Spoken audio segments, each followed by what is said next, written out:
How to create an inclusive nursery, supporting children with special educational needs. Ever feel unsure how to make sure that every child feels like they truly belong in your nursery? It can be tough to know how to properly support children with special educational needs, whilst juggling everything else that you're doing running your nursery. But there is good news.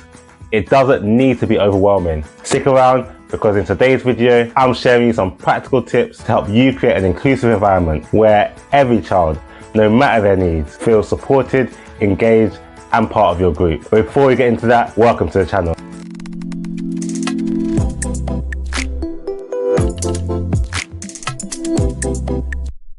Welcome to the channel, Open Nursery with myself, Kurt Yanya, where I support you to open, run and grow your own childcare business. If this is your first time here, make sure you subscribe. I post regular videos all around the topic of childcare. So after you've done with this video, make sure you check them out. Today's video is all about how to create an inclusive nursery, especially for children with special educational needs, which I know can feel overwhelming at first, but trust me, with the right approach, it's totally doable. So if you're ready, let's begin. What do we mean by inclusion and why does it matter? At its heart, inclusion means making sure that children with special educational needs aren't just there in your nursery. They're actively involved, learning and having fun, just like everyone else. It's so important because every child deserves to feel like they belong. Though it's not just about accommodating children with disabilities, it's about embracing all kinds of differences, whether that's learning styles, abilities, or emotional needs. When you're creating an inclusive nursery, you're making sure that every child, no matter their background or abilities, has the same opportunities to grow,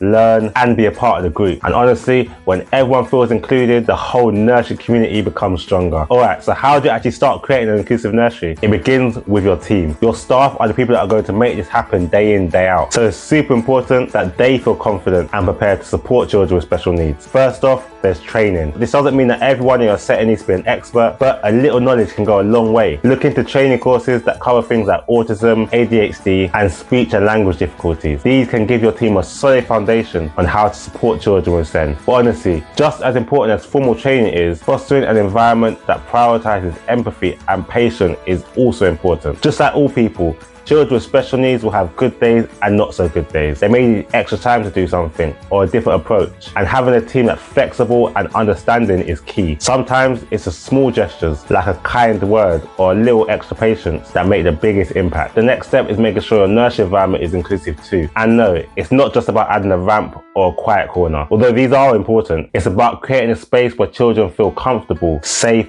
and encouraged to be themselves. Let's start with accessibility. Depending on the needs of the children that you're working with, this could mean adjusting your layout to make sure it's more wheelchair accessible, or creating spaces where children who need more space can move freely. But it's also about thinking beyond physical changes. For example, children with sensory needs might need a quieter space where they can go when they're feeling overwhelmed. Having a calm corner with soft lighting, calming textures, and sensory toys can make a big difference. Speaking of sensory needs, having sensory friendly areas can help a lot. This doesn't have to be complicated. Things like dimmer lights, soft cushions, and quiet spaces can provide comfort for children who might get overstimulated. Another great idea is using visual supports. Simple things like picture schedules, visual cues for daily activities, and using images alongside written instructions can really help children who struggle with language or following spoken instructions. It gives them something to look at and refer to, which can help to make their day run much smoother. Now let's talk about activities. I know it may seem tricky to adapt your daily plan to suit every child, but the truth is, small changes can make a huge difference. For example, if you're doing an arts and crafts activity, think about how you can make it easier for children who might struggle with fine motor skills. Instead of just offering crayons and pencils,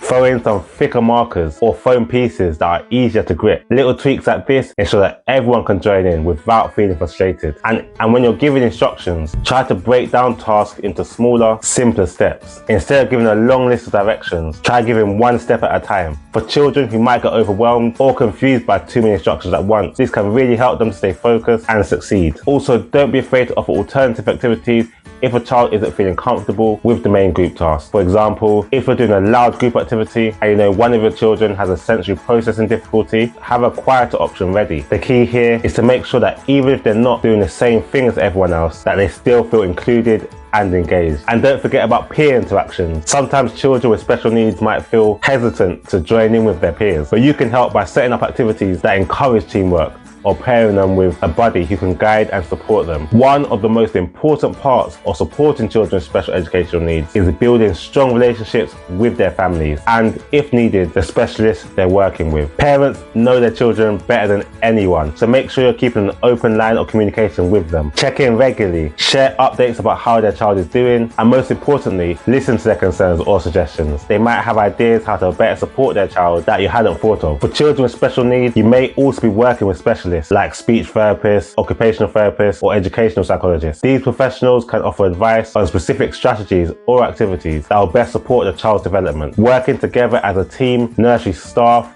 parents, and specialists can ensure that the child gets consistent, personalised support. Inclusion isn't just about learning and physical accessibility. It's also about helping children with special educational needs to develop socially and emotionally. Some children might have difficulty making friends or understanding social cues, so it's important to create opportunities where they can practice and build on those skills. One way to do it is by teaching empathy to all children at your nursery. Help them to understand that every child is different and that it's a good thing. You can introduce stories or activities that highlight diversity and teamwork. You can also set up buddy systems where children are paired up to help each other during activities. This gives children with special needs a chance to bond with their peers whilst learning important social skills. Lastly, remember that every child's success looks different, whether it's mastering a new skill, making a friend, or just having a good day. It's important to celebrate these moments. Positive reinforcement, praise, and encouragement can go a long way in building the child's confidence and helping them feel that they belong. Even small milestones should be recognized because every achievement, no matter how big or small, is worth celebrating. And that's it. These are the simple but effective ways to create an inclusive nursery that supports children with special educational needs. It's all about making small adjustments to your environment, activities, and interactions to ensure that every child feels welcomed